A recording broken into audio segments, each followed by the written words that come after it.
Okay, it's time now for today's focus. Over 2 years ago, a village in Brazil was destroyed by an ecological disaster. A mining dam burst, sending toxic water pouring down over homes. 19 people were killed and the river polluted. Today, survivors are living on emergency aid and in what were supposed to be temporary homes. The company wants to get its mining activities up and running again, but as Brazil's capital hosts an international conference on water, our reporters are taking a look at the current situation for the locals living in the area.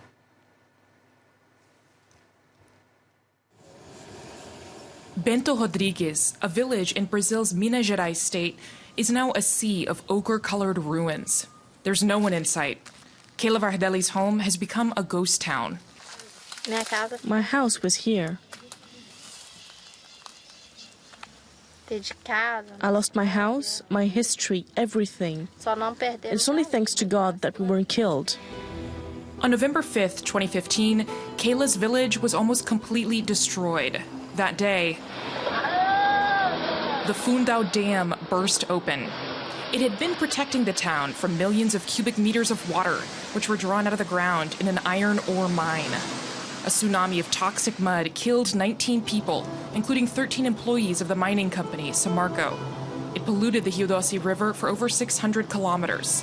It killed tons of fish. It became the biggest ecological disaster in the history of Brazil. Nossa Deus, olha! Over 2.5 years later, victims have been rehoused 30 kilometers away in the town of Mariana. That's where Gaëlle Essoo now lives.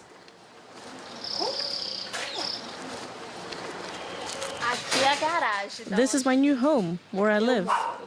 It's 3 floors. I live on the first, my father-in-law on the second, and my sister-in-law on the third. The mining company, Samarco, pays their rent. The apartment is small, but it's okay. She lives here with her husband, 2 children, and grandmother. She and the 8,000 other disaster victims receive €340 per month in compensation. To me, this compensation and all of this paperwork, they're just small details.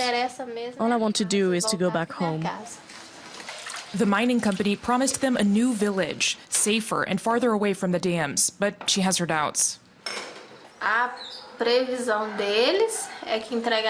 According to them, it will be finished by March 2019. But they haven't even begun yet. I think it will take time. I'm sure we still won't have our new homes by next year. In the meantime, Gaëlle tries to start working again. She and her sister-in-law have a business making hot pepper jam. In the disaster, over 1,000 kilograms of their peppers were destroyed. These are the hot peppers they bought for us.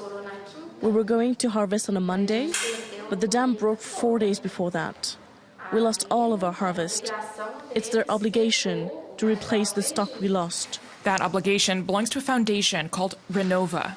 It was created in August 2016 as a partnership between the company Samarco, its shareholders, and local government officials. It coordinates all the recovery work.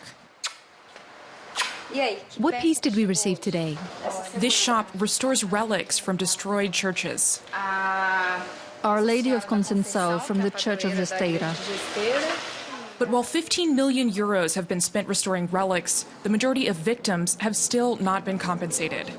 In the face of criticism, director Andrea Azevedo says she's not responsible for delays. We have a schedule set up so that most of each compensation, maybe 90%, will be paid in July. Mariana will take longer because the community asked for changes in their criteria for compensation. Today we've spent more or less 760 million reals on compensation, and we plan to spend as much as 2 billion reals.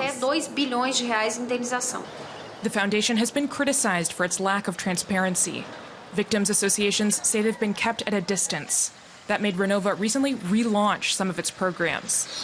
In this village of Barra Longa, which was almost completely rebuilt by the foundation, Rafael and Adeline's farm became a model.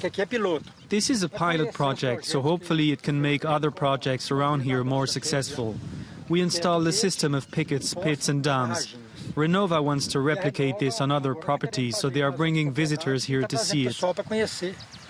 With this tourism project for 212 families, Renova wants to boost its image. But river water quality is still a problem. Renova says the river's water has never been this clean. How's the quality of the water now? We have control stations which take monthly measurements. In some areas, the water is up to the standard, but in others, it's on the verge of the rates accepted by the Brazilian law. I'll give you the data. Can we go fishing? We still don't know if fishing is allowed because we haven't studied the question yet. After the disaster, Samarco suspended its mine. But the company is now trying to get all the authorizations it needs to open operations again.